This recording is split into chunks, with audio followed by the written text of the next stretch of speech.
بسم اللہ الرحمن الرحیم۔ السلام علیکم ورحمۃ اللہ۔ ناظرین، محمد قریشی آپ کی خدمت میں سعودی عرب کے اہم اخبارات اور ذرائع سے حاصل ہونے والی کچھ اہم معلومات کے ساتھ حاضر خدمت ہے۔ ناظرین، آج کی تمام خبریں ان لوگوں کے لیے بہت اہم ہیں جو سعودی عرب میں مقیم غیر ملکی ہیں، جو اس وقت سفر پر گئے ہوئے ہیں، یعنی ان کو آلریڈی سال یا 2 سال ہونے والے ہیں۔ اس لیے آپ سب سے گزارش ہے، آج کی جو مین خبریں ہیں ان کو آپ دھیان سے دیکھیے اور آخر تک سنیے۔ ناظرین، آج کی سب سے پہلی اور مین خبر ہے کہ سعودی عرب پہنچنے پر کن مسافروں کو جو ہے ہاؤس آئسولیشن یعنی قرنطینہ کی پابندی کرنا ہوگی۔ ناظرین، آج کی ہماری دوسری اہم ہیڈ لائن ہے کہ سعودی عرب میں حروب کی وجہ سے ڈیپورٹ کیے گئے کیسے سعودی عرب واپس آ سکتے ہیں۔ ناظرین، آج کی تیسری اہم ہیڈ لائن ہے کہ سعودی عرب میں اور دیگر ممالک میں فیس بک، انسٹاگرام اور واٹس ایپ کی سروسز 6 گھنٹے کے بعد جزوی طور پر بحال کر دی گئی ہے۔ ناظرین، آج کی ہماری آخری اور اہم ہیڈ لائن ہے کہ 10 اکتوبر 2021 کے بعد کن لوگوں کے لیے یعنی کن افراد کو عمرہ اجازت نامہ جاری نہیں کیے جائیں گے۔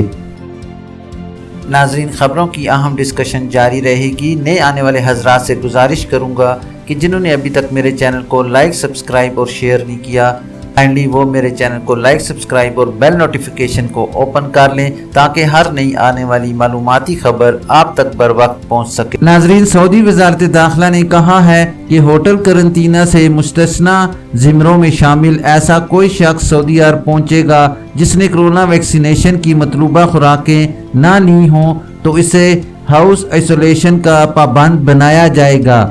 سرکاری خبر رساں ایجنسی SPA کے مطابق وزارت داخلہ کے عہدیدار نے بیان میں کہا کہ جو شخص بھی ہوٹل قرنطینہ کی پابندی سے مستثنی زمروں سے تعلق رکھتا ہوگا اور اس نے کرونا ویکسین کی مطلوبہ خوراکیں نہیں لی ہوں گی، اسے سعودی عرب پہنچنے پر ہاؤس آئسولیشن میں رہنا ہوگا، یعنی اپنے ہی گھر میں رہنا ہوگا۔ بیان میں مزید بتایا گیا کہ سعودی عرب پہنچنے پر 48 گھنٹے کے اندر وزارت صحت کے منظور شدہ نظام کے مطابق کرونا ٹیسٹ ہوگا۔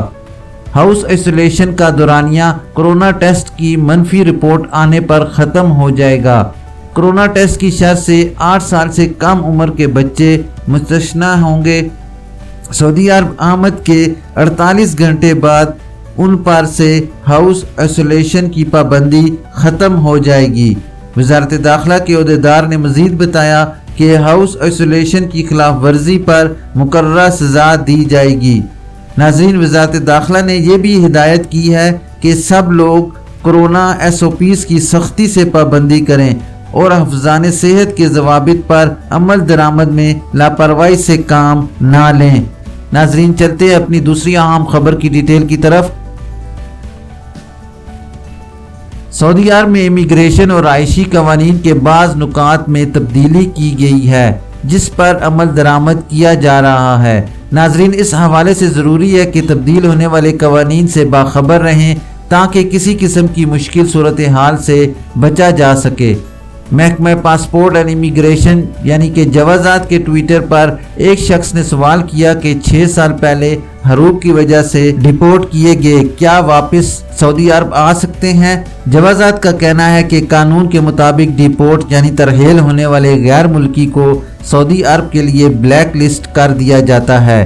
ایسے افراد جن کو ترحیل کے ذریعے سعودی عرب سے بھیجا جاتا ہے وہ صرف حج و عمرہ ویزے پر ہی سعودی عرب واپس آ سکتے ہیں، اس کے علاوہ کسی قسم کے ورک ویزے پر نہیں۔ ناظرین، واضح رہے کہ نئے قانون سے پہلے ڈیپورٹ ہونے والے تارکین کے لیے دوبارہ سعودی عرب آنے کے لیے مخصوص سالوں کی پابندی عائد کی جاتی تھی، جس کے تحت ایسے افراد جنہیں ڈیپورٹ کیا جاتا تھا وہ 3، 5 یا 10 سال کے لیے سعودی عرب کے لیے بلیک لسٹ کیے جاتے تھے۔ ایسے افراد جو کسی جرم میں ملوث رہے ہوں اور ان کی خلاف ورزی عدالتی حکم نامہ جاری ہو اور انہیں ہمیشہ کے لیے بلیک لسٹ کیا جاتا تھا۔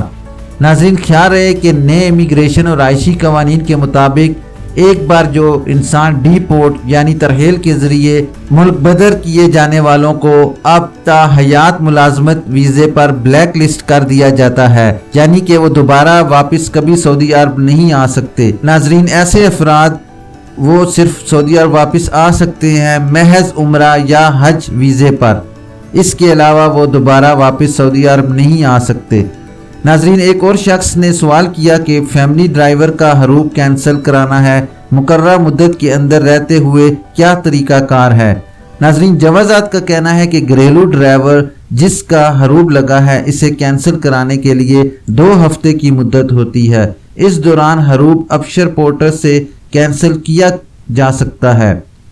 اس بات کے لیے ناظرین واضح رہے کہ جس شخص کا حروب فائل کیا گیا ہو اور اسے 2 ہفتے کے اندر کینسل نہ کرایا جائے تو ایسی صورت میں جوازات میں اس کا پرسنل کمپیوٹر سیل کر دیا جاتا ہے، جس کے بعد نہ اس کا فائنل ایگزٹ یعنی خروج نہائل لگ سکتا ہے اور نہ ہی اقامہ تجدید ہو سکتا ہے۔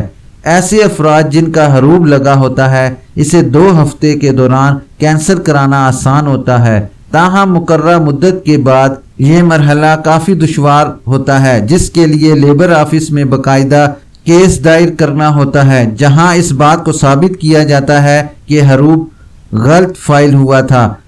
ناظرین، ایک شخص نے سوال کیا کہ کورونا کی وجہ سے جن ممالک سے آنے والوں پر سفری پابندی عائد ہے، معلوم یہ کرنا ہے کہ پابندی والے ممالک سے تعلق رکھنے والے وہ غیر ملکی جو سعودی عرب میں مقیم ہیں، ان کے اقامے کی مدت میں بھی 30 نومبر تک مفت توسیع ہوگی یا نہیں۔ ناظرین، اس بات پر جوازات کا کہنا تھا کہ جن ممالک کے اقامہ ہولڈر غیر ملکیوں کے براہ راست سعودی عرب آنے پر پابندی عائد ہے، صرف ان کے اقامہ اور خروج عہدہ کی مدت میں ہی مفت توسیع ہوگی جو چھٹی پر اپنے ملک گئے ہوئے ہیں اور سعودی عرب واپس نہیں آئے۔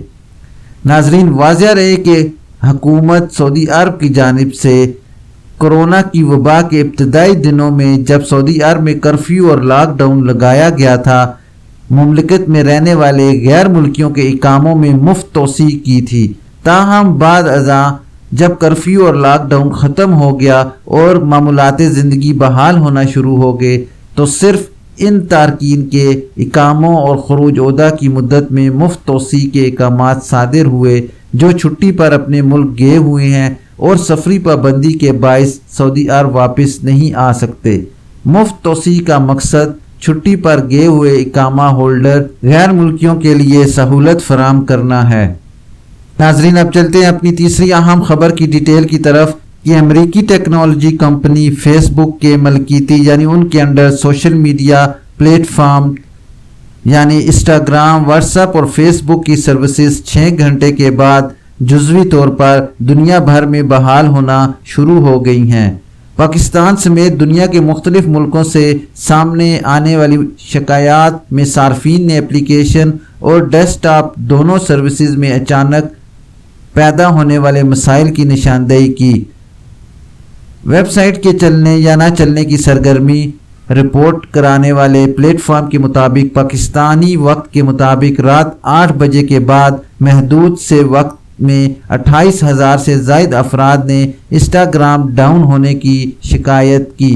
ڈاؤن ڈیٹیکٹر پلیٹ فارم کے مطابق تینوں سوشل نیٹ ورکس کی سروس دنیا کے مختلف ملکوں میں متاثر ہوئی ہے۔ شکایات کی نوعیت واضح کرتے ہوئے پلیٹ فارم کا کہنا ہے کہ سب سے زیادہ 74% صارفین نے ویب سائٹ، 15% نے اپلیکیشن اور 11% سے زائد نے سرور کنیکشن سے متعلق شکایات کی ہیں۔ تینوں سوشل نیٹ ورکس کے مطابق پیش آنے والے مسئلے کی وجہ سے صارفین کہیں ایپس کی تمام سروسز اور کئی پیشتر سروسز استعمال کرنے سے قاصر رہے۔ تینوں سروسز کے ساتھ مسائل کی شکایات سامنے آنے کی خاصی دیر بعد فیس بک کی جانب سے تصدیق کی گئی کہ وہ خرابی سے آگاہ ہیں، یعنی ان کو پتہ ہے کہ کس وجہ سے فیس بک کو شٹ ڈاؤن کیا گیا ہے۔ ٹویٹر پر جاری کردہ پیغام میں فیس بک نے صارفین سے معذرت کرتے ہوئے لکھا کہ ہم باخبر ہیں کہ کچھ لوگوں کو ہماری ایپس اور پروڈکٹس تک رسائی میں مشکل پیش آ رہی ہے۔ ہم جلد از جلد چیزوں کو معمول پر لانے کے لیے کوشاں ہیں۔